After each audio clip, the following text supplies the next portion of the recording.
Well, a couple of my buddies have said, they go, man, I've never seen someone get so much mileage off of one play. Hey,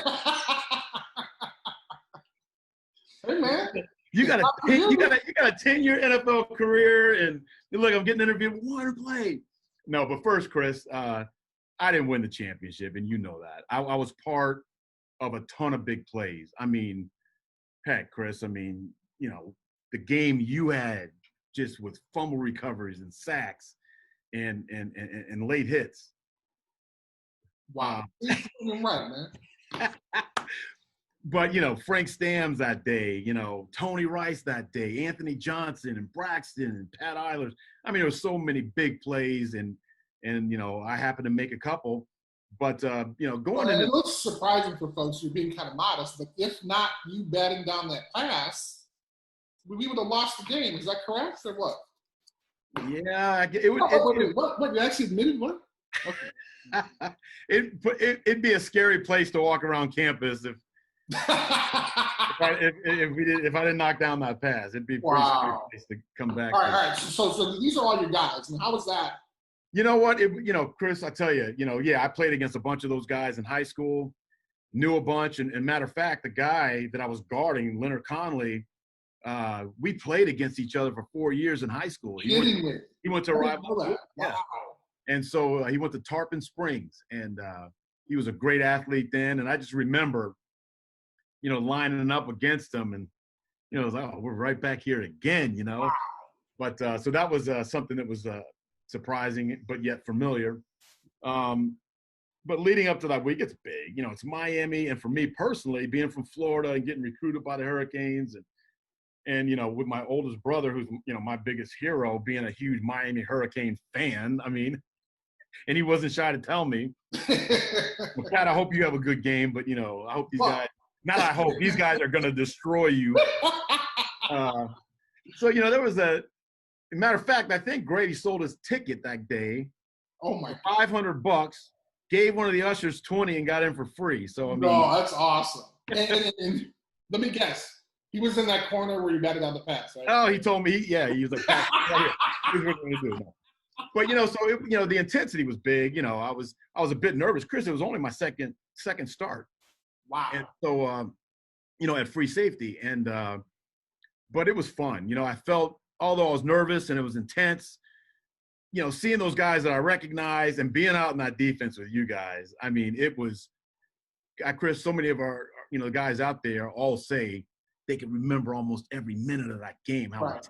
You know, the TV timeouts, just looking across the line of scrimmage and knowing, man, this, I mean, you know, you kind of made eye contact with the Hurricanes in that mutual respect of like, guys, this is a hell of a game. Which, and I have to say, which it wasn't there in the past, right? No, you know, before it's like you're balling, right? You know, and it's intense. They have more talent, you know, and this and that. But now it was just like, you know, we knew in the first quarter we earned their respect. Right. They were a heck of a team. And that we belonged in the field. We belonged in the field. And with the confidence that we had, Chris, we were faster. And a lot of people don't even realize that. I mean, you know, I could have went to Miami. You know, Todd Light could have went to Miami. And they always look down on us, you know, like we're a bunch of overachievers. And that's the chip on the shoulder that I always had, Chris. I'm like, we're not overachievers, you know, because we go to Notre Dame. We achieve a lot to get to Notre Dame. But we're not over, you know, well, maybe we are. I don't know. I was looking for something to piss me off, right, Chris? Absolutely. And so I just always was like, you know, these guys think they're better athletes and better football players than us. And that just really just gave me that extra energy just to really just hit harder and run faster and finish plays, you know, strong. And so it was a good week building up to it. And then, you know, it was a heck of a game. And when it came down to that last play, you know, Barry Alvarez called us all over there. And you remember that, oh, Chris, I know you do. And we were confident, man. It was intense. You know, we weren't arrogant like we were at West Virginia, right? But we weren't out there trying not to lose. Right, exactly. That's the biggest thing, right? Exactly. You know what I mean? Like, this is a time, you know, this is the time to put the nail in the coffin. Right. This is the time to slam the door. Right. And I think you wanted a sack. George Williams wanted to make a tackle for a loss. I wanted him to throw it to my man. Todd wanted to throw it to him, to his side. Stan was a little, nervous, but Stan. One of the greatest cornerbacks I've ever played with, Stan Smith. But anyway, so that was the feeling, and then when it came down, it's it was a situation when that ball went up. A lot was going through my mind, but things get quiet, kind of slow motion, and it was it was surreal. Batted the ball down. I didn't try to catch it. Batted the ball down.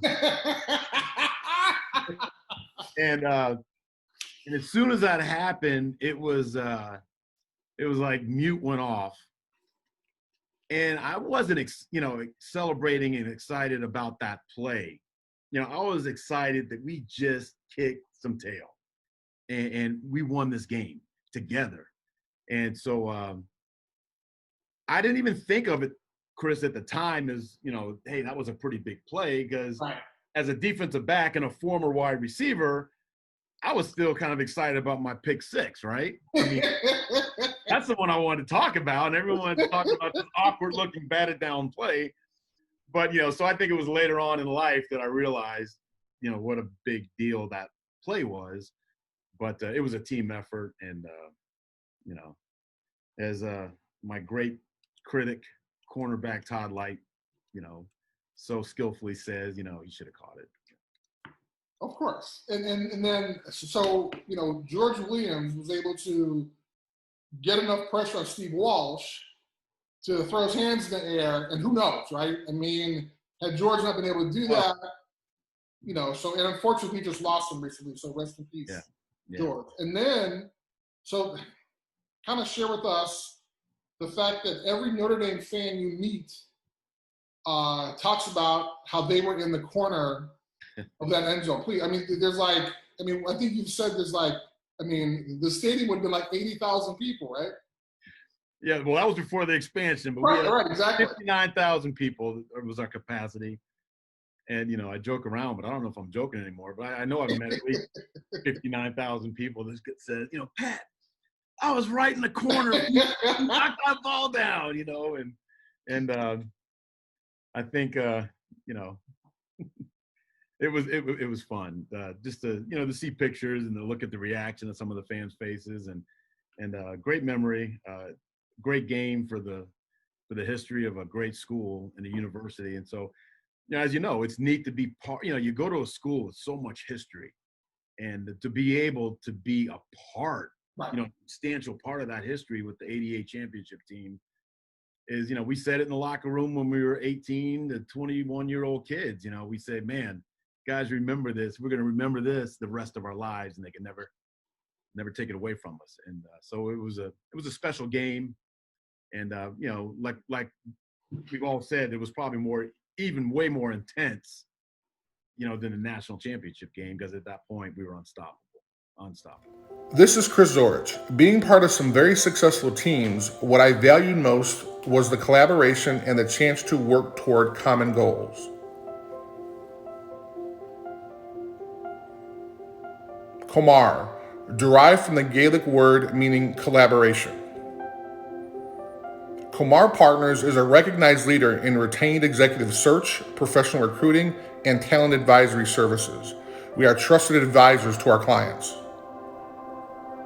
We view our work on behalf of our clients as mission critical, and with the knowledge that a great resulting hire will have a direct effect on our clients' businesses. It's time to collaborate, cultivate, and connect. Why choose Comar Partners? The difference is clear. We lean in and have a tenacious approach to our work through innovation, knowledge management, process execution, and an industry-leading team of professionals.